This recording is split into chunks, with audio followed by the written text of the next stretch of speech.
Y'all, I'm having a good day at work today. Yesterday was a terrible day at work, and not because of like anything specific, more because of me, but today's been a good day. I've had a lot of good customers come in, and I've gotten some shit done, and I'm having a good time. Yesterday I had to do a lot of stuff that I didn't want to do and hadn't planned on doing. It threw me off. Probably made me grumpy. I don't like it when too many new things happen in a day, which was yesterday. Good day. All right. Welcome to the vlog. This is Alisha Costanzo, and let's get into our weekly vlog. So it might be because it was cold over the weekend and now it's warm again, and hopefully third winter is the end of it. We don't get a fourth winter. We're on second spring. Let's keep it. Yeah? Yeah.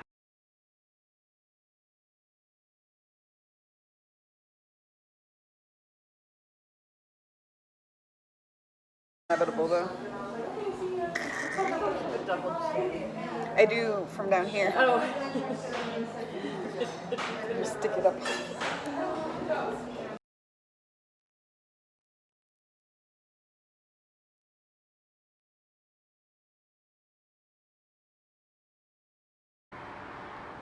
Look at those leggies out.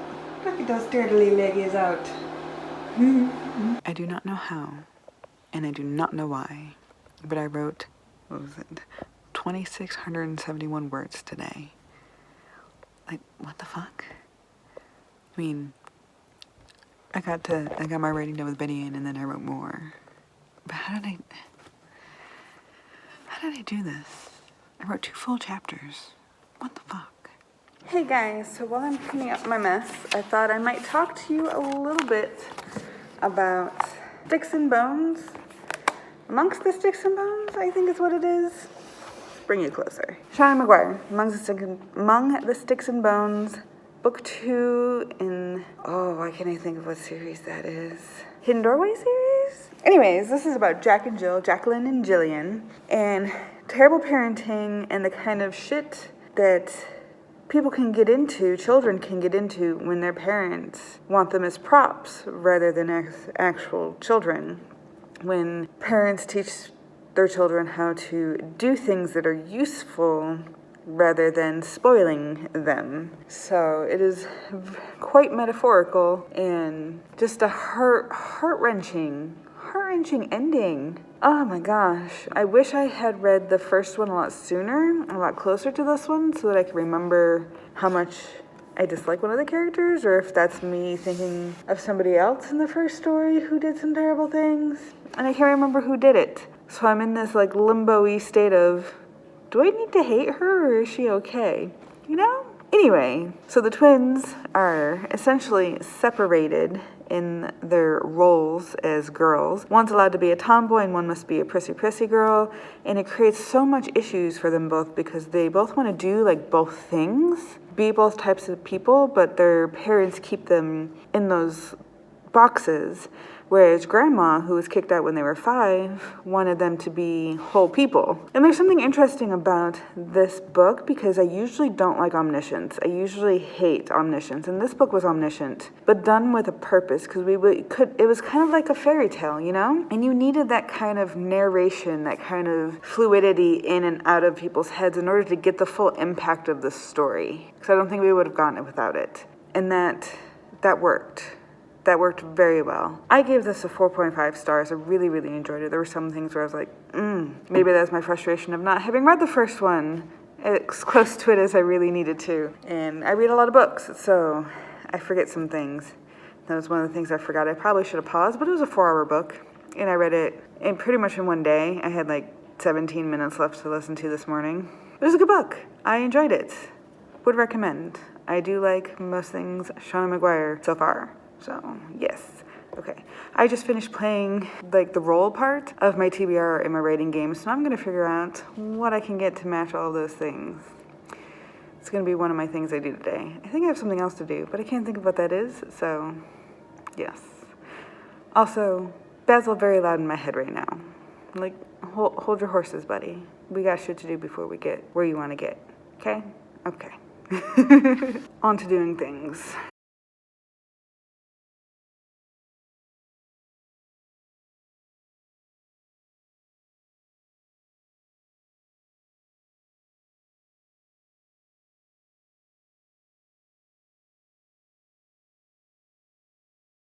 signed up for Buffer to do Facebook and Instagram for Lishki.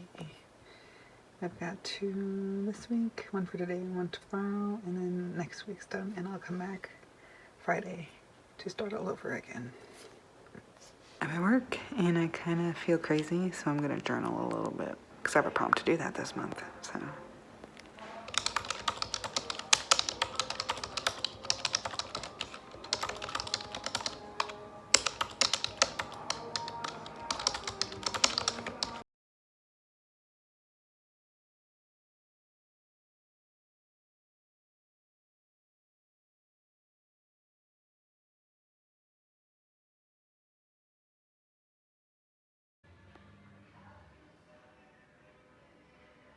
I'm editing Single Mom #1, next short to come out, and I'm working on #2 currently, so yes.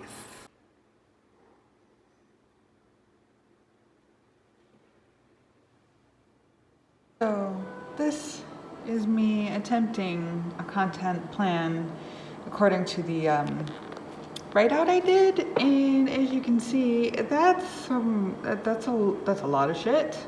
It's a lot of shit. It's colorful and pretty though.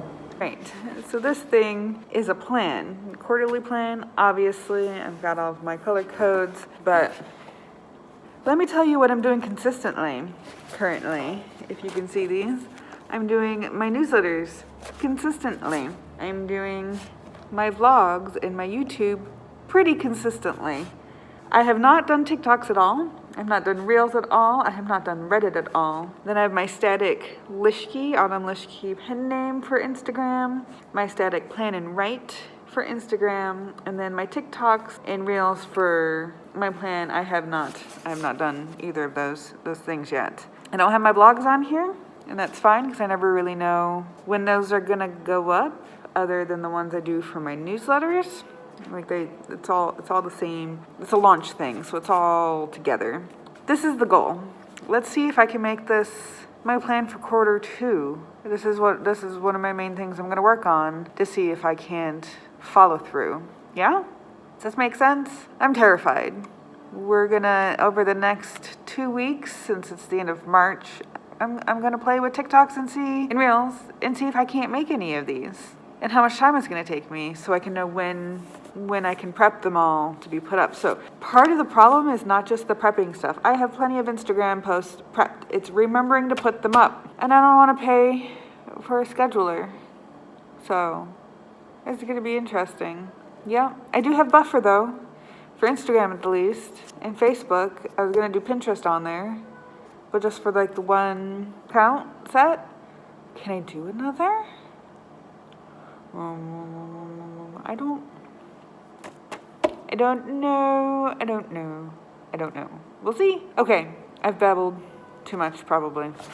Oh, well, let's have another moment. I am like 56% of the way through I Know Where the Cage Bird Sings by my Angelou. I like her writing in general. I think it's interesting since she's also the narrator of the book, what her voice sounds like and the cadence of the words. So I listen to things at 1.75 speed, and usually it just speeds things up. But it is interesting the kind of breaks she takes in the middle of her sentences, where it talks a little bit like this, because she has a poetic kind of cadence, so it sounds like it's all poetry, and then she's pausing at the end of each line almost. I don't know if that makes any damn sense. I'm pretty sure she's a poet, so that's kind of a cool, like, quirky thing, but it's just something I noticed. There's nothing wrong with it. I don't want to say there's anything wrong with it. It's just something that I noticed and I found interesting. When she does the preacher stuff, oh my God, the brilliance that she does in acting those things out and making them real are pretty fucking cool. Earlier in the month, I tried to read this and I was just not in the mood for it, but I found once I got my outlining for a different story that was taking up way too much space in my head, that I was able to actually listen to this. So that's good. I did give up on like another book or two while I was trying to get around to this one. Yep. By the way, I haven't written anything in 3 days. I did get to write something today though. It's only been like 100 and something words. Not even 200 words. But tomorrow I should get something done because I'll be next door. I should get some editing done. Tomorrow Sunday. Yeah.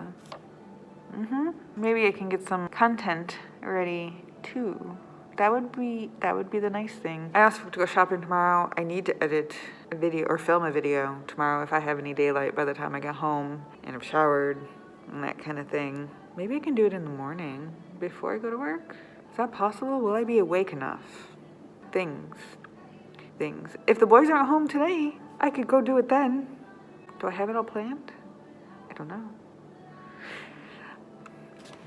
Real life thoughts of me trying to figure my life out. All right, I'm gonna go.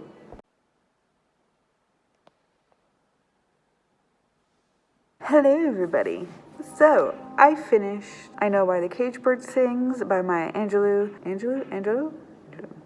Anyways, I really liked her writing. I got through it surprisingly quick after having difficulty getting into it before. But that's really only because of where my mind was, and my mind was absorbed with my book. And so I couldn't get into anything at the moment. I tried 3 books and none of them. And then after I did my brainstorming and my outlining, I was able to try again. And I'm really upset for her. All the way the people treated her. Her mom was pretty awesome. So usually memoirs have themes, and the one that I got was parenting and racism, of course, because black women growing up, what was it, the 40s, I think, is where 30s and 40s, the majority, or 40s and 50s, the majority of when this part of her memoir took place. Because it started when she was like 8,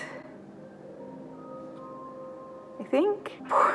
Poor girl was raped when she was 8, and then doesn't really have like a copacetic relationship with her body or sex or any of these things. She doesn't feel like she can talk to her parents or grandmother about it. Very religious, very culture upbringing, that she's expected to be this way and she can't be any other way. And so that keeps her like in a car at one point when she was cut by her stepmother, and it was insane. There was sexual, like, obviously becoming a teenager and thinking about these things, and then it ends with her having her baby and her mom putting them together in a bed, and she's like, no, I'm gonna crush it. And she wakes, I'm not gonna sleep, I'm just gonna watch him and make sure I don't hurt him. And then she fell asleep because, So anyways, she ends up falling asleep, and her mom wakes her up, and she's frightened, and she's like, look at the baby. And she's like, I can't look at the baby, I've squished the baby, I've killed my baby, holy shit. And she's like, look at the baby. And she's all cuddled up with her, and it comes down to this, like, if you have good intentions and such, you want to do good, your instincts will follow that. And so pretty much telling her, you're going to be a good mom because you want to be a good mom. Which is why, like, the parenting thread all the way through, the sexuality thread all the way through, the idea of being a woman, what it means to be a woman, especially when you're not beautiful. And just, it's a lot of heartbreak in this story, but a lot of gumption and drive from her. And I found it quite interesting. I'm still processing it. This is one of those things I feel like it's going to take me a while to process. So if I have any more thoughts, I'll come back. But for today, that's all I've got. So I tried to do my Alive prompt. So I did Look Alive 25 cover. I couldn't get into it. It was really ridiculously silly. Like book 25 in a series, I should have known better. But I didn't connect with the characters at all, and So I'm trying another one, and it's The Sexiest Man Alive, again, cover. I'm about 13% of the way through it, and it's developed enough and has enough character and setup and tension that I'm gonna keep going and see if this one doesn't work for me. So I have 2 more books to read this month besides the Alive one. I should be able to get through them. Yeah. All right. I'm gonna go do stuff, and I'll be back to close up the vlog in a minute. Boop. So last night I did do some writing. I did like 706 words. I'm doing my Drunk Person challenge. So here's like a clip. That second booster. Oh my god. The red eyes and the tired. Oh, and I'm hungry. And yeah, that's what I did yesterday, which is why you don't see any real like writing stuff from yesterday. I did work, so there's that too. I did a lot of planning and whatnot. I've been in a very planned mood. So I've got this for my Etsy stuff, and I got another listing up on Etsy today, which is my rating pages. It's 20 pages, printables for planner. I use it in my happy planner. You can also print them and put them in your bullet journal or whatever other planner you have. I don't have personal size because those are like the thin ones. They're like 8x10s that can be resized. I got to make 3x structure pages today, so I printed those to test them out, and I'm pretty excited because I'm going to need that. One for my worksheet prompt for this month, as well as next month with Camp NaNoWriMo. I'm also going to make some Harmon plot embryo pages because I have some short stories to plan as part of my goals for Camp NaNoWriMo. I'm not really clear on what all my goals are yet, but next week you'll know what my plans are because it's going to be the precursor to Camp NaNoWriMo. So I'll get that out there for you. But anyways, I think I'm going to end the vlog here, and then my next bit's going to be next week's vlog. I have stuff to do. But that's my task for today, is to get this vlog edited and out. So let's get on with the show. Thanks for watching, guys. I really appreciate you being here. Please let me know how you're doing writing, reading, planning, any of your stuff, creative or life. I like knowing about you guys. So I'll see you later. Bye.